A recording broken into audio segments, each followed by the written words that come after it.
last week, there was a drone attack on the Russian government, on the Kremlin, and many have suspected, observers have suspected, that Vladimir Putin was the target. Some say that it could have been the Senate building in Russia that was the target, but it's obvious that there was a concerted and intentional effort to strike the Russian government.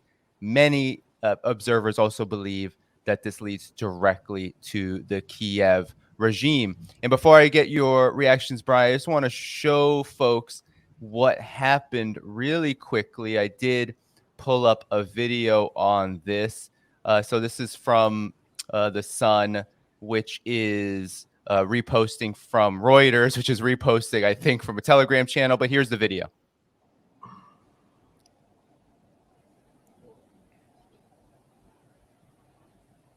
So there you see the explosion.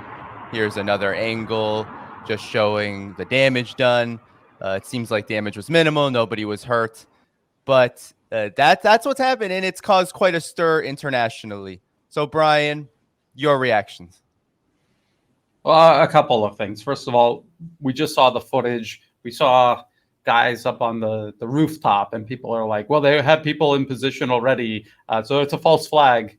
And people don't understand that if you go to Washington, D.C. right now, it doesn't matter what time of the day, you look at the top of the White House, there are security on top of it, around it, inside of it.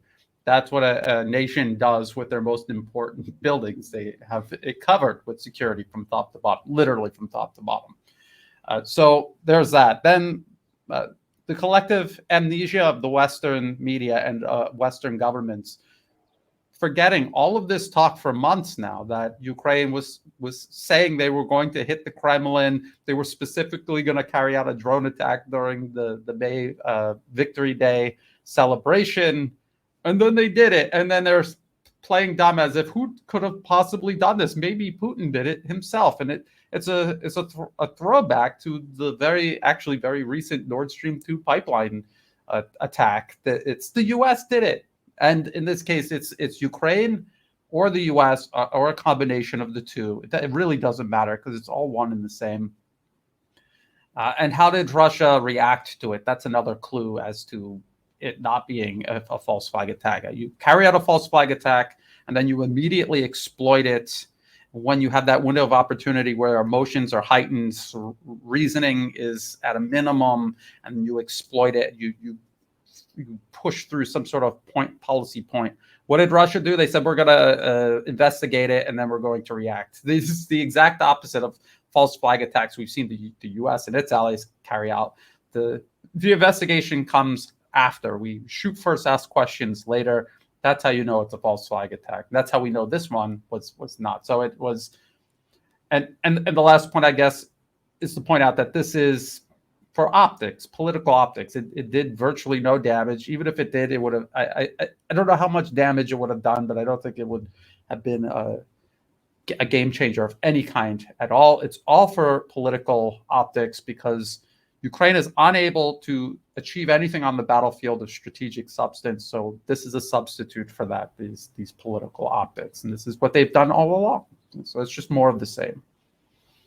It's very strange, in my opinion, though. So let's, as you said, Brian, forget the false flag narrative. It's absolutely ridiculous that the Western mainstream media was very focused on this, especially in the beginning of this incident, just shows how unserious it is and the collective West is. But could you speak on the consequences of this? Because you said optics, and while sure, maybe there could be this degree of, well, thump in my chest, look, we got to the Russian government. At the same time, basically the entire international community, there's really no one that's signing off on this. Not even the United States will endorse this action. I'm just wondering, was this actually beneficial to Kiev? I'm wondering your opinion of that. Not really, but nothing that Kiev has done since 2014 has been beneficial to Kiev. I mean, this is the other point to make. People are saying, well, all it does is give political capital to Moscow. That's all Ukraine has done since 2014 is give political capital to Russia to justify some sort of military operation against Ukraine, which was the whole point all along. It was to create a proxy war with Russia through Ukraine. So everything from 2014 onwards, waging war against Russian-speaking Ukrainians, banning the Russian language, arming up to the teeth, just like Georgia did ahead of their 2008 attack on Russia. This was all done to provoke Russia, and now they've done this drone attack to, again, provoke Russia and to just keep the conflict going. And in China has reacted to this. China said, of course, came out wholly against any kind of assault on states and their institutions, especially their leaders. It's not surprising there. But in the Global Times, there was an interesting op-ed where they had their experts weigh in and said, well, Russia could and perhaps would be justified in matching kind of eye for eye here, right? How do you see Russia reacting exactly? China didn't say that was going to happen, but that just by doing this action, just from whoever within Ukraine's, military government apparatus, intelligence, whoever was behind this, really was provoking a potential reaction. And I'm wondering, what kind of reaction do you feel like Russia will take? It's hard to tell, but one thing we do know, it's not going to be immediate. It hasn't been immediate. So this just leaves the question hanging over the head of everyone in Kiev. When and how will Russia retaliate? And again, as I pointed out, when it happens, and as Ukraine does these sort of things, they are giving political capital to Russia to do other things, like if they needed to do another mobilization, or if they need to further mobilize the economy and industry.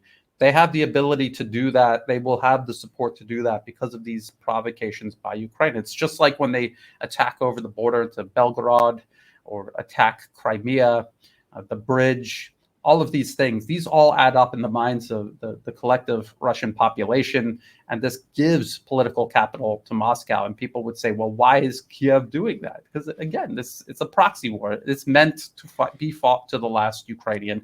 And this is how they in a very crude way, grease the skids to keep this moving in a direction Washington wants it to go. Has Zelensky said anything about this? Because he was not in Ukraine when this happened. He was, I believe, in Finland. Now he might be done with this trip by the time of this conversation, but he was in the Netherlands after that, of course, doing what he always does, which is trying to scratch the backs of the collective West for more military support and political support for the war effort. Why? I mean, do you think this is a coincidence? Why was he not in Ukraine? I mean, it kind of points to something stinks here, right? It does. It's very suspicious that this attack was carried out while Ukrainian President Volodymyr Zelensky was not in Ukraine. He was traveling abroad, which would have been the safest place for him to be when this was carried out. And this raises suspicions that he had knowledge of the attacks. But when you think about it, if people around him in Kiev and also in Washington wanted to frame him and wanted to escalate things, they would have known that he was going to go on this trip, and they would have timed it for that. Also, it could have been a coincidence. We just don't know. But these are all possibilities to keep in mind. As more evidence comes out, these are the possibilities to try to sort out, I guess you would say. Yeah, and before we move on to another kind of odd situation going on when it comes to this conflict, could you just give an update on where things are on the battlefront? Because this drone attack had an air of desperation to it. You talked earlier about optics and how it just gives political capital to Russia anyway, and it's a proxy war, so prolonging the conflict is actually the goal here. But it does have this air of desperation where, I mean, it didn't work. It wasn't even close to working. I don't think there was any chance it would have been successful. But I guess I'm wondering, is there anything related to the battlefront that would provoke Ukraine to do such a thing? It just seems very odd, but at the same time, there is a conflict happening on the ground. I'm wondering what's going on there. It's a good question. We see Ukraine preparing for this counteroffensive, supposedly a spring counteroffensive. maybe a spring-summer counteroffensive at this point. And that if we zoom out, we'll notice that actually Ukraine has been carrying out a multitude of attacks. They were attacking at least two oil refineries, derailing trains, doing all kinds of attacks like this. So it fit in perfectly with the pattern that has been unfolding. And this is basically their shaping operations. They're shaping the socio-political landscape for their offensive, trying to create fear, in uncertainty in the minds of the Russian population. Look, Putin can't protect you. We can strike anywhere, and then they'll launch their offensive, and it'll all kind of dovetail together. This is what I think. I think this is the reason they are doing this, and it was part of that. I don't think we've seen the last of it. I think they will continue attacks like this, whether it's counterproductive or not. It's all part of the upcoming offensive, and I think we will see the offensive begin shortly. It seems as if they finally made the decision that they've got to go, and if they wait any longer, will it benefit them? I don't know. It seems like it's imminent. Well, you mentioned how these attacks have been ongoing, and we've had Dario Dugina killed by Ukraine terrorist attack. We've had Mr. Tatarsky, I believe his name was, another journalist who was assassinated via a disgusting bombing in St. Petersburg. And today, actually, there's another Russian journalist. Of course, what does the Collective West say? They say they are bloggers. They are not journalists. They are just bloggers. And here it is, Zakhar Prilipin. He is injured. He was also victim of another bombing. A prominent pro-Russian writer, pro-Russian, of course, prominent Russian writer and blogger. They say journalist.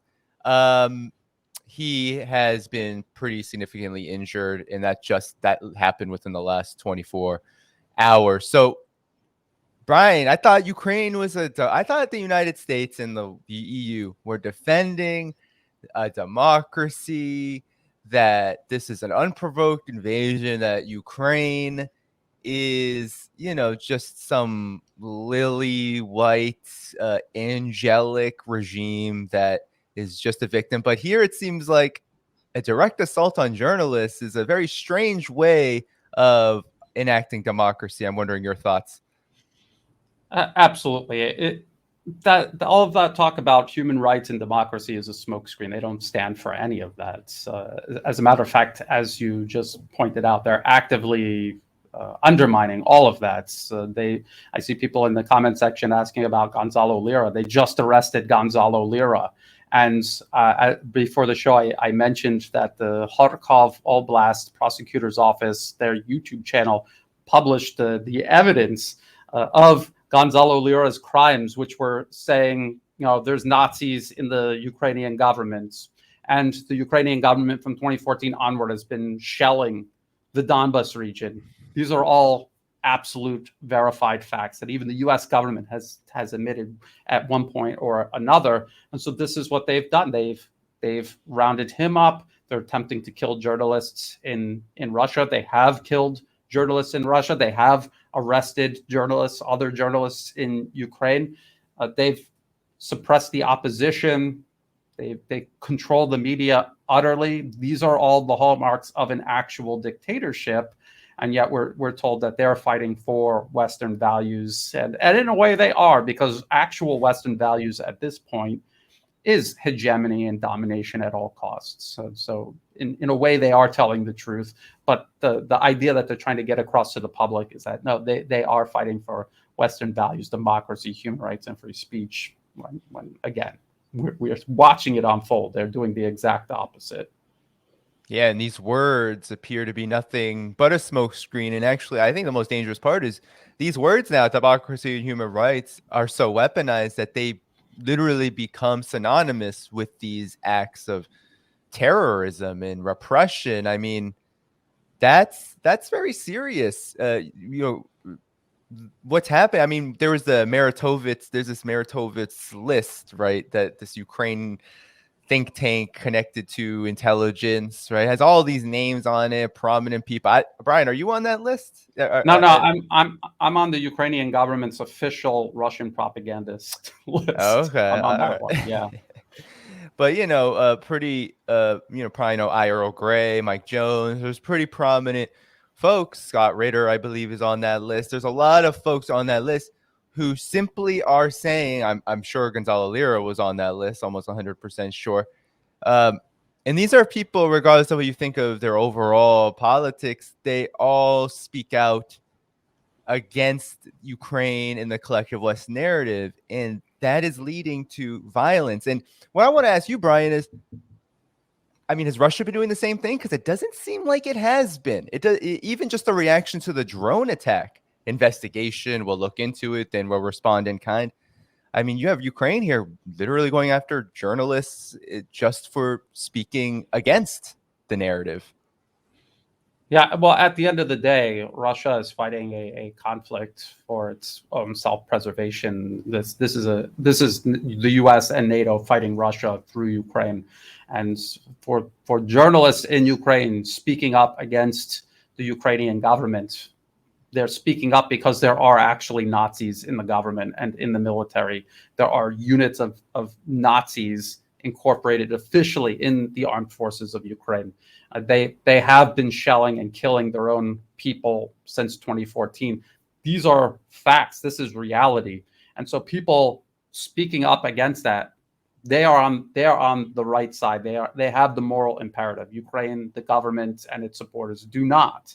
And if you're in Russia and you're supporting a regime run by Nazis or utilizing Nazi military formations, shelling the people of the Donbas, maybe you should go to jail, because what are you doing? What are you supporting? Are you actually a journalist? Are these people journalists? Or are they just are they doing journalism, or are they doing propaganda in the service of something that is absolutely and objectively unjust? So, but there are a lot of critics of the Kremlin in Russia walking around free, not being put into jail. We're probably going to be talking about Prigozhin here pretty soon. He has, in a very major way, criticized the Kremlin, so he's still walking free for now. So there is some contrast there, and I think people should take note of that.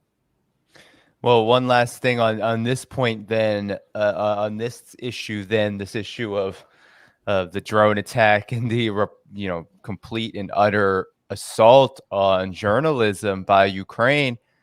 You mentioned the other way around. Maybe you should go to jail. Well, of course, there was the case of Evan Gershkovich I've covered on this channel, and it's funny because the collective West doesn't like to be precise. They like to use labels, just throw them around, just confuse you. So we will support whatever they're saying about whatever issue, especially Ukraine, to just keep things going, to keep the status quo going. But this gentleman, the so-called journalist for the Wall Street Journal, he literally was collecting intelligence. It wasn't that he received some kind of private leak. He was literally going after secrets. It wasn't like WikiLeaks, which received information that should be public from a source and protected that source.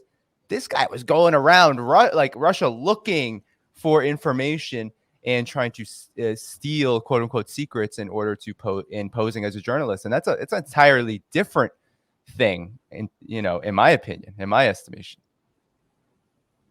Yes. So I mean, when we're looking at this whole situation, we're talking about actual real journalism, and then we're actually talking about real espionage and real spying and real sedition. I mean, these are things that the U.S. has been sponsoring and carrying out around the world. Nations have a right to protect themselves against that. Again, you have to ask yourself, in Ukraine's case, are they really upholding their own sovereignty? And the answer is no. Their sovereignty ended in 2014. What they are upholding now is the political capture of their country by the United States and its allies, and this proxy war that is being carried out using them, through them, and at the cost of their own people. So this isn't about fighting. This isn't about jeopardizing, undermining Ukraine's best interests. It's actually speaking up against this is in the interest of the Ukrainian people. Look what's happening to them, and it's not as if there's two versions of reality. There is only one version of reality, and all of the objective facts support this reality that it is a proxy war, and that people speaking up about it are justified, and that the people on the other side are engaged in sedition, are backed by the US. They are in Russia, they're in China, they're here in Southeast Asia, undermining sovereignty, while people speaking up in Ukraine are in defense of Ukraine's sovereignty, ultimately. Yeah, and it's absolutely ridiculous. It's absurd when you think about it too, Brian, because all the things that, let's say, you cover, chief Russian propagandist, according to Ukraine's government, or Scott Ritter, or even someone like Gonzalo Lira, whose Ukraine coverage has been quite good. All of it, as you said, couldn't be but of benefit to the people of Ukraine, because it's a disaster right now. Ukrainian military personnel are dying in the tens of thousands. Ukraine's economy is a basket case. It's completely looted and plundered. It's poorer than it was before the conflict, which is incredibly dire because it was already one of the poorest countries on the continent. So all that is to say is that by suppressing people like Gonzalo, or all of these horrific car bombings and terrorist attacks, that only serves to prolong the war, and that's not good for Ukraine. It's not good for the world overall, but it's definitely not good for Ukraine, right? No, it's not good for Ukraine at all. I mean, look at what's going on. So people honestly have to look at each incident and each conflict, and really follow the facts, follow the money, and objectively figure out what's going on, instead of trying to look through it through some sort of ideological lens that a lot of people carry around. Figure out what's really going on. There is only one reality, one truth, and we have to find that. We have to follow the facts wherever it brings us, and then we have an imperative to speak up against injustice. What's happening to Ukraine since 2014 is injustice. We've had the U.S. State Department openly admit that they meddled in Ukraine since the 1990s, actually, pouring billions of dollars into the Ukrainian political system to influence it and interfere in it. And so this has to stop, and the people enabling it should be, we should speak up against them, and we should fight against this. And so there really are very clear lines established here, and people need to figure out which side they want to be on.